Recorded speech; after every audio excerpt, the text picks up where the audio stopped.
the number one reason why salons fail, how to prevent it, and what you should do instead to make sure your salon is a success. Hi, I'm Kayla Swanson, and I'm your host of the Profitable Salon Owner Podcast. And hanging out with me today is Jason Everett. What's up, Jason? I know that guy. I know him too. If you know him, you probably know him. He's been on here how many times? I'm familiar with that guy. People always ask me, like, Jason, can you give me your ID? And I'm like, yeah, here, I know this guy. They're like, what? Yeah, here's a person I know. I know him.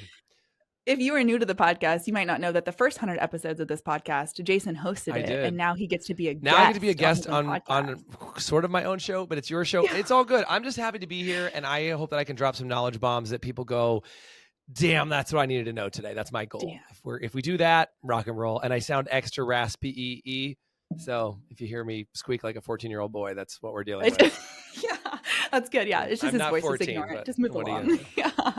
Not quite. So today we are talking about the number one reason why salons fail, which I think is a really powerful conversation to have because, like Jason, you've given the statistic before that like most salons aren't even making profit. So tell me that statistic. Yeah, it's 7% of salons actually, and I saw this survey a long time ago, but it's at 7% of salons make a profit, 20% are breaking even, and the rest of them pay every day to go to work. And I think it ties into what you talked about is what's the number one reason why salons fail is because there's an area in their business or a business blind spot that they don't know, and that causes them to go out of business. Normally, it has to do with money and finance. It doesn't always have to do with money and finance. Sometimes it's an example of like, and that's what I'm saying. The number one thing, get it out of the way early, a blind spot.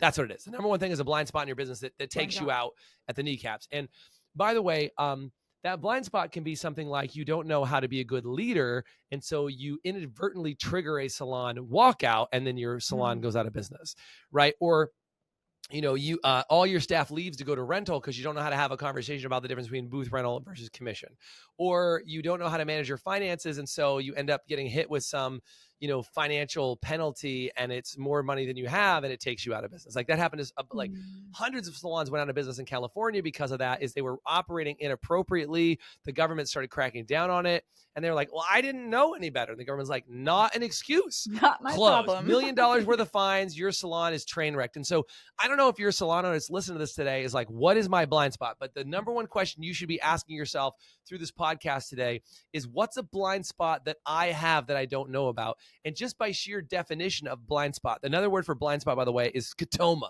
It's a big word. Scotoma.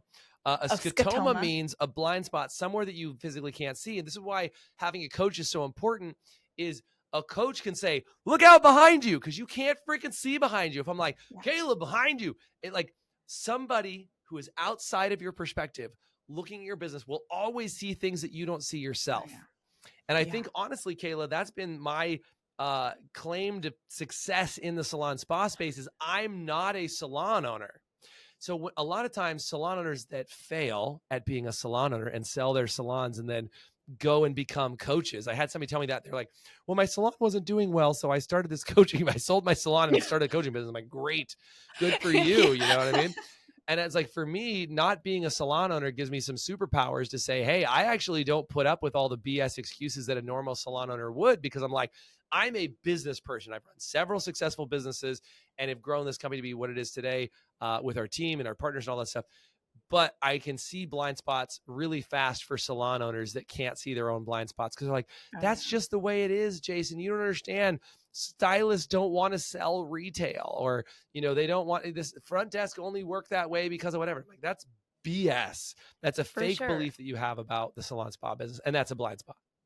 For sure. I love that, because I think that's true for, honestly, I feel like everything in your life, like you get so in the weeds of what you're doing. You get so focused on like, I'm just building this, and you take circumstances and you take it as Bible and you're like, well, this is what's happening. So this is what's reality. And it does take somebody stepping out of it. That's why people go to counseling. It's like, hey, we need a third opinion. There's so many times in life when we go seek out other people's opinions. So you get in front of people and be like, okay, how are you successful in this area? And what is my blind spot? And you almost don't see your blind spots until you see other people having success in the areas that you don't. It's funny. I was just on a call a few minutes ago with one of our owners, and I, like, full secret, the best ideas usually don't come from us. It's from other people. I know that sounds crazy, right? Like, what other coaching firm would say, don't come to it for advice from me, come to it from the advice from the community. But one of our owners, I was just on the phone with inside the academy, and she was like, we were on the phone, we were on Zoom, And anyway, I'm on the video with her, and she said, Jason, I was sitting next to a salon owner one time, and I won't say their name, but I was sitting next to the salon owner, and I was looking at her plan, and her plan had more money than my plan, and she had half the staff. And she's like, something's wrong. Like, I have double the staff, and like I have the same or less amount of money. She's like, I need to fix that. And she's like, it revealed to her a blind spot that she thought she was getting the most out of her staff, and then saw somebody else that had the same or better revenue with half the staff. And she was like, that's a blind spot reveal. It's a slap in the face, right? Like, right? Is all of a sudden you get this aha or this insight or something from somebody else. And here's the thing. I think a lot of people are waiting for somebody to tell them what other blind spots are. Sometimes they just get revealed. And I say, that's the thing the Academy does the best, is we reveal blind spots for you, which I think is really exciting. You don't know until you know it. Exactly. And it's your fault for not knowing, but we fix the problem and make it happen. So essentially, like, get yourself in a place that, like, you recognize first that you have a blind spot somewhere. If you feel like your business is not where you want it to be, or you see, like, why is this business across the street more successful than me, or why is this you have happening? A blind spot, damn it. Exactly. And so recognize that first, and then take steps you need to, and just be open to, what is my blind spot? And if you honestly take that from this and you go into next week looking for your blind spot, it will start to reveal itself to you. You will see, like, oh, that's the area that I need to work on. Yeah. I want to go on a little rant here for a second. I know when you love when I get fired up, but like, what my biggest pet peeve is, Kayla, is when somebody says, I learned all I need to learn from you. I'm good. I've learned all I can from you. And I call BS on that all the time, because all it means is they're done looking for blind spots. And it's like, I see it all the time. People are like, no, I'm good. I've learned what I need to learn. And like, whether it just means they don't want to learn from that person anymore or whatever else, I mean, I guess that's fine. But I would just say, if you feel like you've completed your learning on something, that becomes its own mother effing blind spot. Do you know what I'm saying? Like, I wish I could cuss, but I'm trying to be nice, because you're in the car listening to this with your kiddos, and I'm assuming that they are listening to the sultry sounds of Jason and Kayla on the podcast. But like, I'm serious, man. Like, if you feel like you've learned all you need to learn, because I meet salon owners all the time. They're like, well, what do you have that I don't already know? And I go, I don't care what you already know. I care what you do.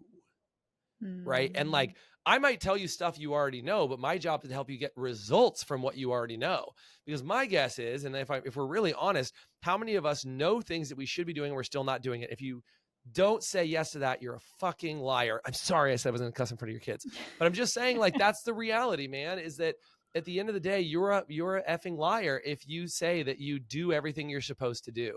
My guess is, with food, with fitness, with your business, with your relationships, with your spouse, with your children, with whatever, there better be something that you know that you're not doing. That's what it means to be a better person. Yeah. You can't think that you've arrived. You can't think like, oh, well, I've arrived. Like, I'm done. I'm hooked. I am the best me up. I'm finished. Yeah. I love that, because I think that if anybody does feel like, if you aren't learning and growing, then you're defaulting to your instinct, and our default instinct is based off of our past traumas, our past experiences, based off of what we've already established that we think that we know. And so if you're not growing and learning, then you are stuck operating in that state, and then that's just operating over past things, and we all know that that's not, well, maybe we don't all know, but you should know that that's not a way to start to build your business. Right. So I love that. So let's dive into more of this. So we are talking about the number one reasons why salons fail, and that is your blind spot. So, and after dropping all that, so hopefully you're like, you feel that, let's start to help our audience how do you start taking the steps to move through that? What are the exercises? What are the things that really come into play to start to change that and recognize the blind spots? And what do we do about it? We're Forest, born on the salon floor and built for and by hair and beauty professionals like you. Forest is your marketing, your reporting, your reputation management. You need one easy-to-use system that does it all. Forest, together we grow. So one of the best places to start, as far as figuring out what are some of your blind spots, we have a tool that we do inside the Academy called the Salon Success Test, or the Salon Success Quiz. And what it does is it takes a look at 9 different areas inside your business and asks you a bunch of questions, some of which you might not know the answer to. Like, for example, it's going to say, what is your RTS? What's your commission for your back bar? Like, do you create a profitable back bar system? Have you done your capacity utilization? Do you know what your business break even is? And it asks all these questions that a lot of times, if you were to just ask a generic, any rando salon owner off the street and just say, do you know these things? Sometimes they're gonna be like, I have no idea what you're talking about.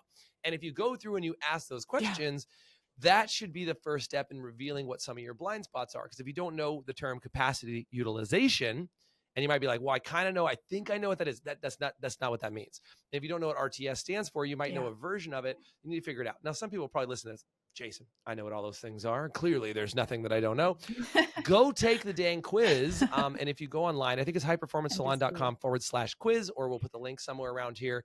I don't know if that link will work. I will. If you text, I'll have a text number in the description. Just text the words quiz. And what I would just say is it's a good place to start looking for what are those blind spots that you have inside your business, because it'll start to reveal even the best salon owners in the world. When they take that quiz, they're like, man, there was 2 or 3 things I just didn't know that was on there.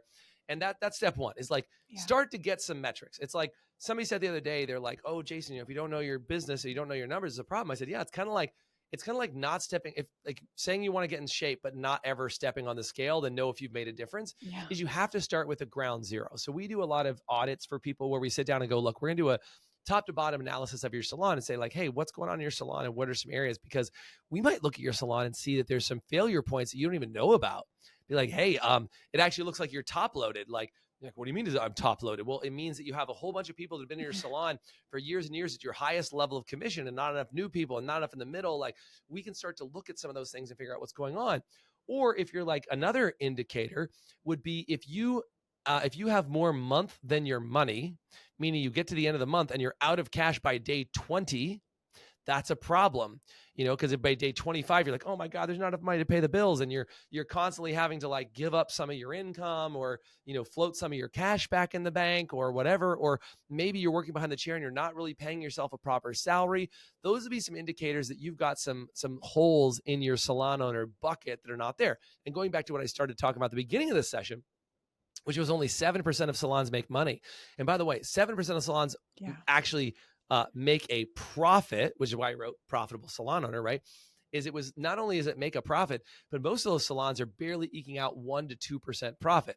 So if you're not making a 5 or 7% profit, and by the way, I'm not talking about an accounting profit, I'm talking about a cash profit. And if you're like, Jason, what's the difference between a cash profit and an accounting profit? If you don't know, then that's a blind spot, right? So I'm not saying these things to try and overwhelm you. I'm just saying these things to say there might be some areas in your business that you don't understand if you're not sure what a cash profit versus an accounting profit is. And I'll tell you on this call, if you don't know the terminology, that's okay. But here's what it is. The end of the year, you talk to your accountant and they say, hey, congratulations, business owner. You've made 20 grand, 50 grand.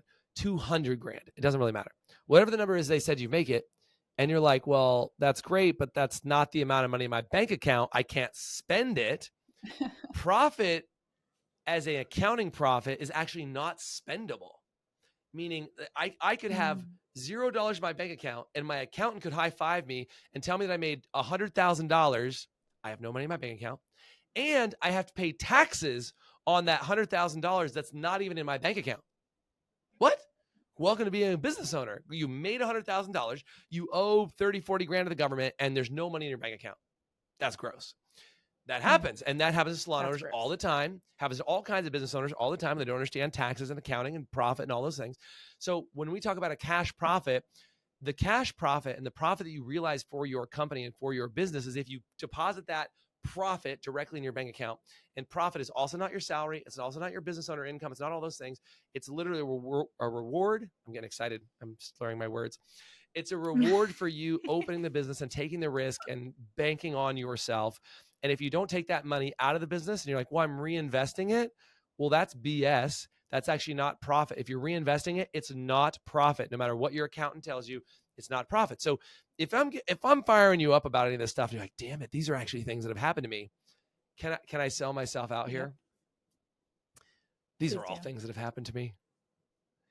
These are all things. I sat down with my accountant and I was like, why don't I have a cash profit? And they're like, well, because you reinvested in this and then you did this and you bought this and that's not, it doesn't count towards the operations expense. And you're like, oh. And that's 16, 17 years of me running a business. I mean, I ran this business for 16, 17 years. I have 5 years of running other businesses. So 20 plus years of experience running businesses.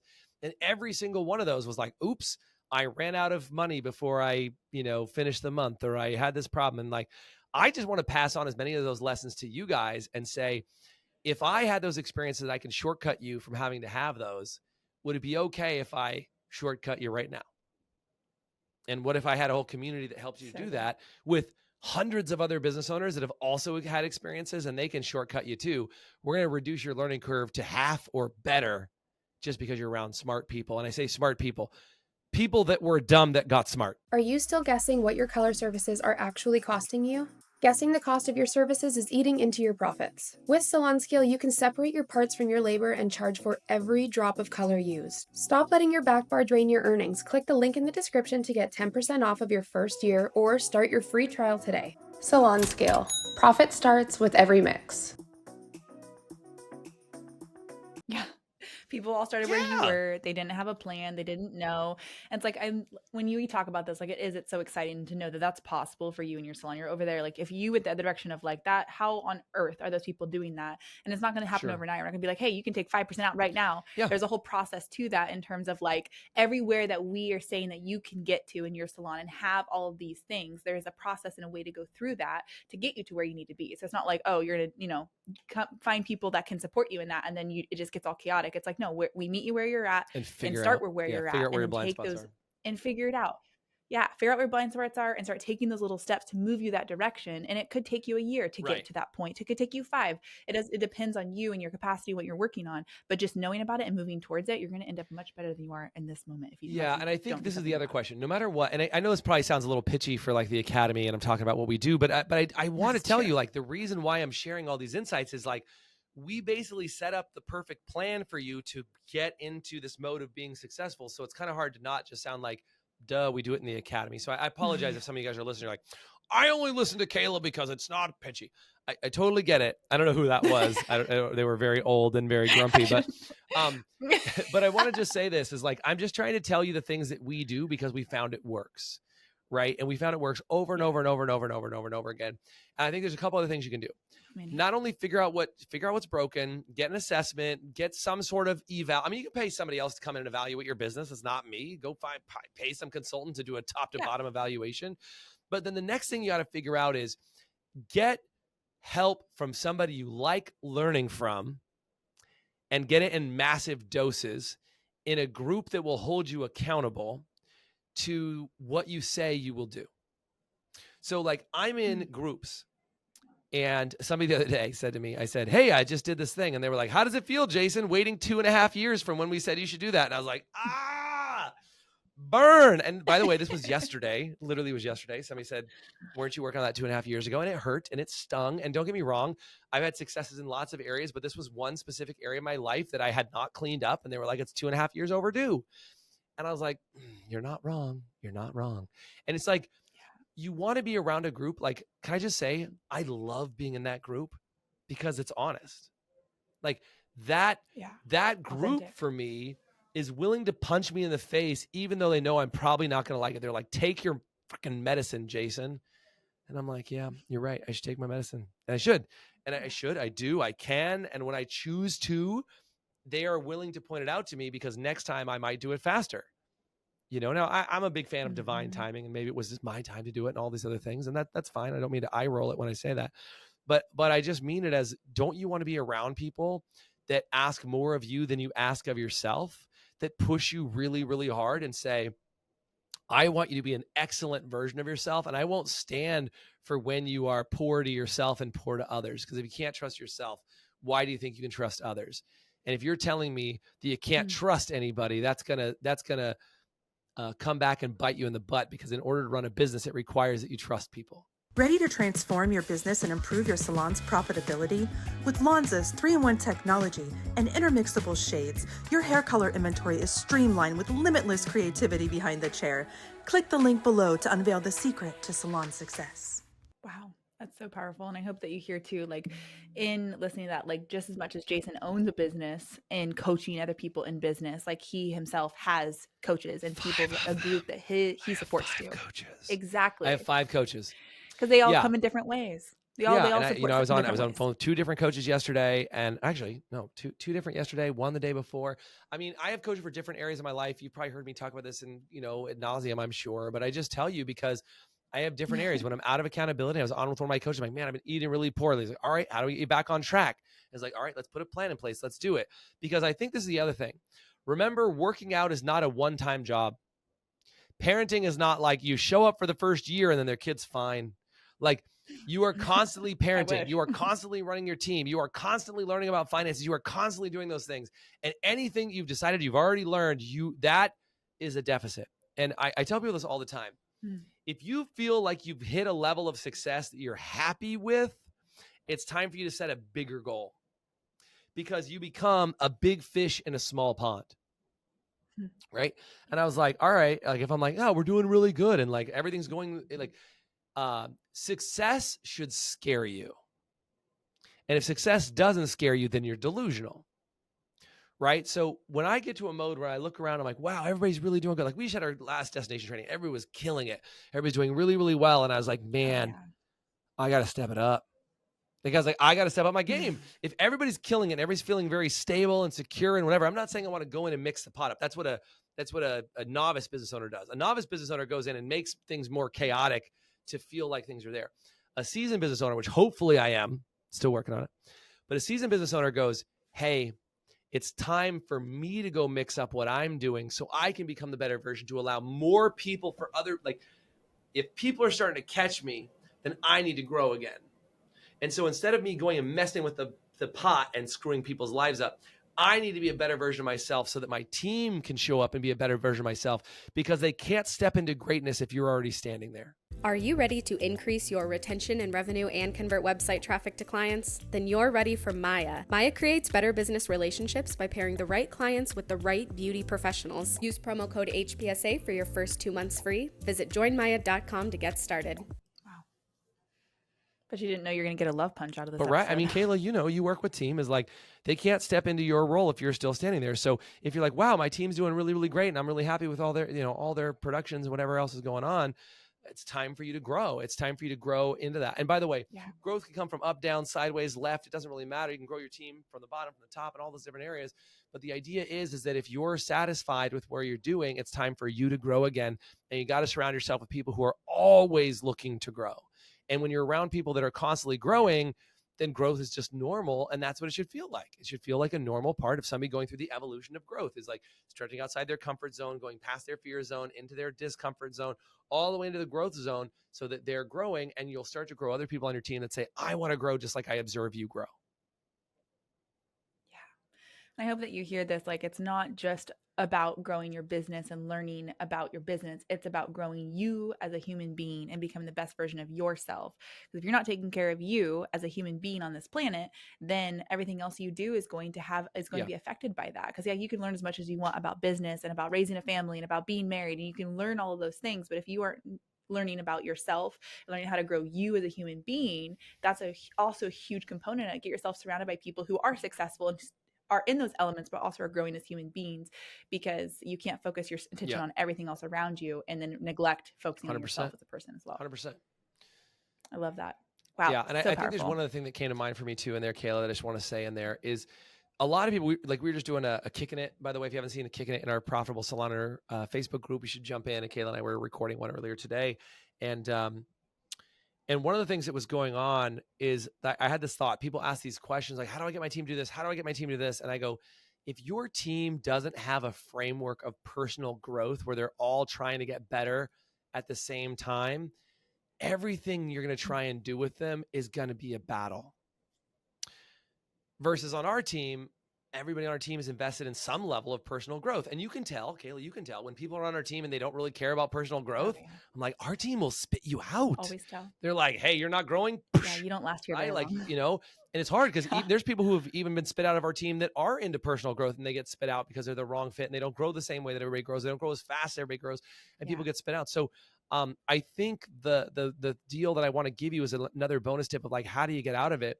Is create a culture of personal growth that everybody's excited to read and grow and be better and do some great things. And like when you create that environment that everybody wants to be better, your ability to change people and let them debrief themselves or just look at themselves objectively and say, how do I get better? Because if you don't have that environment, then they'll say it's your fault, owner. It's your fault, manager. It's your fault, whatever, because it clearly can't be mine. But that idea of personal growth starts with the idea that it might be my fault first. And even when you're working with your team, right? Mm-hmm. A team shows up and they're like, I have this problem. And like, man, did I train you properly? Because that's me taking accountability. Is, did I train you properly, or are you just an idiot? Right? That's the attitude. People are like, you must be an idiot, clearly. I hired you to do a job. You're not doing it. You must be an idiot. Versus, man, maybe I didn't provide the training that I needed to provide you with. And let me fix that. I love that. This is like, again, coming from like, for me, growing in this company, being a leader myself and having to face those same things of like, I don't necessarily own this business, but I do feel But you take ownership like of it. You take ownership business. of your role. That's why you're Exactly. here, and I appreciate that.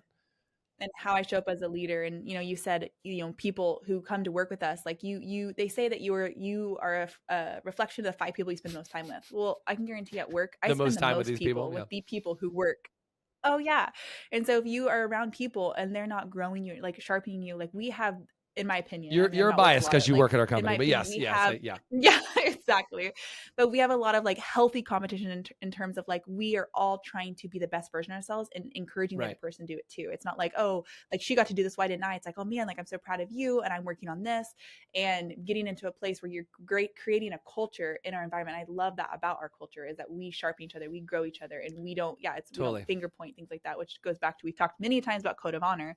If we go back to our code of honor and it really glues us together of a way to hold ourselves accountable to the same set of rules or same set of guidelines that help us operate to what it is. So I love that. It reflect on yourself and reflect on the people who are around you, and build a leadership team and have those people who come in and support you, because you don't have a salon without your team. And so pouring into them and helping them grow as human beings, if they see you growing, they're going to grow. Yeah. And I just want to wrap this into you is help every one of you that's paying attention, listening, or watching this thing. Is if you don't have that type of culture that your whole team is working on each other's growth and doing all those things, and you really need some support.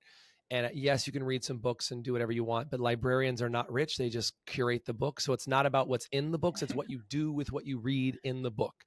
So please do me a favor and start learning about culture. I mean, look, if you want our Profitable Salon Owner book, I'll give it to you for free, for crying out loud. Just say book in the comments and we'll give you a free copy. It's not about the book. It's about what you do with it. Because believe it or not, this sounds silly, but like all the concepts that we teach in the academy are actually inside the book. And even our clients read it, they're like, this is great, Jason, but like, I still need to get it done. And I'm like, I know, that's what the academy's for, right? It's like, I can give away the ideas for free because the implementation is where the value is. And so if I can get you to implement it and figure out what's stopping you, what's in your way, and why are you still not doing the things you should be doing, that's where coaching is the most valuable. And if anybody ever tries to sell you information and coaching and not implementation, man, run, because it is, information's great. Implementation is best. That's so powerful. That's amazing. Well, thank you. Thank you for having me on this podcast of yours, Kayla. It's my pleasure to come and hang out with you. It is my pleasure to have you. Hopefully I'll get invited back in the future on this podcast. We'll see. If you want Jason to be invited back, they're like, no. They're like, we love all the other guests. Just let me know. Well, thanks for having me on, Kayla, for real. No, it's absolutely. It's always a pleasure to get to know, because I know the amount of experience, and I love getting to know like your experience and how it translates to like, you've been through a lot, you've experienced a lot, and through that experience you want to share with others, so then other people can learn from your mistakes, but also become better through that as you've grown through them and helped other people grow through them. So if you've got a lot of this podcast, please let us know. If you want that Salon Success Test, there's going to be a number in the description. Just text the number TEST to that number, and I will send you the link to the Salon Success Test if you want to check out where your salon's at. Completely free. It's not, you just can take the test. It's quick. That's all it's it is. Free. It's totally free. Just send that. Quick, it's free. You too could have it. If you order the next for free, 10 minutes, still free. And wait a second, you got 2 more for free. Also, if you text that same number, the word book, you should get a copy of the book for free. So rock and roll. I would absolutely love to send you a copy of the book. So thank you for hanging out with the Profitable Salon Owner Podcast, and we'll see you next time. You've been listening to the Profitable Salon Owner Podcast. Be sure to like, subscribe, leave us a review, and check us out at ProfitableSalon.com for more episodes, content, and to help you turn your salon into the business you've always dreamt of.